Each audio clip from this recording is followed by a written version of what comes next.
മലാപ്പറമ്പ് പെൺവാണിഭ കേസിൽ 2 പോലീസുകാരെ പ്രതി ചേർത്തു. പോലീസ് ഡ്രൈവർമാരായ ഷൈജിത്ത്, ധനിത്ത് എന്നിവരെയാണ് പ്രതി ചേർത്തത്. അപ്പാർട്ട്മെന്റ് വാടകയ്ക്കെടുത്ത നിമീഷിനെയും പ്രതി ചേർത്തിട്ടുണ്ട്.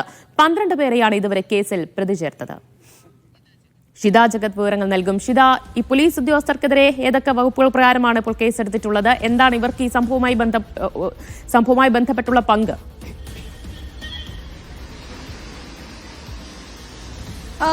ദിവ്യ, ഇപ്പോൾ വന്നിരിക്കുന്ന വിവരം കഴിഞ്ഞ ദിവസങ്ങളിലെല്ലാം തന്നെ പോലീസുകാർക്കെതിരെയുള്ള അന്വേഷണം പോലീസ് നടത്തിയിരുന്നു. അത് മലാപ്പറമ്പിലെ അപ്പാർട്ട്മെന്റിൽ നിന്നും അറസ്റ്റിലായ ഈ കേസിലെ മുഖ്യ നടത്തിപ്പുകാരി എന്ന് കരുതുന്ന ബിന്ദുവിന്റെ ഫോണിൽ നിന്നും ഇവർക്ക് വിളിച്ചതായിട്ടുള്ള അതും ഒപ്പം തന്നെ സാമ്പത്തിക ഇടപാടുകൾ നടത്തിയതായുമുള്ള രേഖകൾ ലഭിച്ചിട്ടുണ്ടായിരുന്നു. അതിന്റെ അടിസ്ഥാനത്തിലാണ് പോലീസിലെ 2 ഡ്രൈവർമാർക്കെതിരെ, ഷൈജിത്ത്, സനിത്ത് എന്ന് പറയുന്ന 2 ഡ്രൈവർമാർക്കെതിരെ അന്വേഷണം തുടങ്ങിയത്. ഈ അന്വേഷണത്തിൽ തന്നെ കണ്ടെത്തിയിരിക്കുന്നത് ഇവർക്കിതിൽ കൃത്യമായുള്ള ഇടപാടുണ്ട് എന്നുള്ളതാണ്. സാമ്പത്തിക നേട്ടം ഈ പോലീസുകാർ ഇതുവഴി ഉണ്ടാക്കിയിട്ടുണ്ട് എന്നുള്ള വിവരമാണ് അന്വേഷണ സംഘത്തിന് ലഭിച്ചിരിക്കുന്നത്. കൂടുതൽ വിവരങ്ങൾ കൂടി അതിൽ വരേണ്ടതുണ്ട്. ഏത് രീതിയിലുള്ള സാമ്പത്തിക നേട്ടമാണ് ഉണ്ടാക്കിയിരിക്കുന്നത് എന്നതുൾപ്പെടെയുള്ള കാര്യങ്ങൾ വരേണ്ടതുണ്ട്.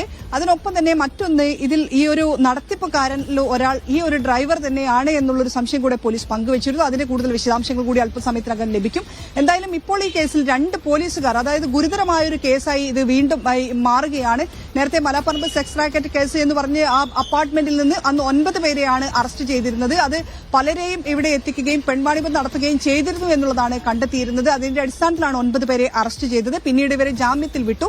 തുടർന്ന് നടത്തിയ അന്വേഷണമാണ് ഇപ്പോൾ പോലീസുകാരിലേക്ക് ഇവരെ എത്തുന്നത്. അതിനൊപ്പം തന്നെ മറ്റു സർക്കാർ ജീവനക്കാർ ഉൾപ്പെടെയുള്ളവർക്ക് പങ്കുണ്ട് എന്നുള്ള വിവരം പോലീസ് ലഭിച്ചിട്ടുണ്ട്. അതുമായുള്ള തുടർന്നുള്ള അന്വേഷണം കൂടെ പോലീസ് നടത്തുകയും ചെയ്യുന്നുണ്ട്. എന്തായാലും ഈ കേസിൽ കൂടുതൽ പേരിലേക്ക് അന്വേഷണം നീളിലെ അവിടെ എത്തിയവരെ കുറിച്ച്, ഈ പെൺവാണിഭ സംഘവുമായി ഇടപാട് നടത്തിയവരെ കുറിച്ചൊക്കെ പോലീസ് അന്വേഷിക്കുന്നില്ലേ? തീർച്ചയായും ദിവ്യ, സാമ്പത്തിക ഇടപാടുകൾ നടത്തിയ ആളുകളെ സംബന്ധിച്ചുള്ള അന്വേഷണമൊക്കെ പോലീസ് നടത്തുന്നുണ്ട്. ഇത് ആദ്യഘട്ടമുള്ള ഒരു റിപ്പോർട്ടാണ് ഇപ്പോൾ പോലീസ് സമർപ്പിച്ചിട്ടുള്ളത്. ഇതിലിപ്പോൾ 2 പോലീസുകാർ കൂടെ പ്രതിവായി വന്നു. അതിനൊപ്പം തന്നെ ഈ അപ്പാർട്ട്മെന്റ് വാടകയ്ക്ക് എടുത്ത് നൽകിയത് നിമീഷ് എന്ന് പറയുന്ന ഒരാളാണ്. അയാൾക്കെതിരെ കൂടി പോലീസ് ഇപ്പോൾ കേസെടുത്തിട്ടുണ്ട്. അങ്ങനെ ഇപ്പോൾ 12 പേരാണ് ഈ കേസിൽ. നേരത്തെ അറസ്റ്റിലായ 9 പേർക്ക് പുറമെ 3 പേർ കൂടെ ഈ കേസിൽ പ്രതികളായി എത്തിയിട്ടുണ്ട്. അത് സംബന്ധിച്ചുള്ള ഒരു കുറ്റപത്രം ഇപ്പോൾ ഇടക്കാല കുറ്റപത്രം പോലീസ് കോടതിയിൽ സമർപ്പിക്കുകയും ചെയ്തിട്ടുണ്ട്. ദിവ്യ, മലാപ്പറമ്പ് പെൺവാണിഭ കേസിലാണ് 2 പോലീസുകാരെ പ്രതി ചേർത്തിരിക്കുന്നത്. പോലീസ് ഡ്രൈവർമാരായ ഷൈജിത്ത്, സനിത്ത് എന്നിവരെയാണ് പ്രതി ചേർത്തത്.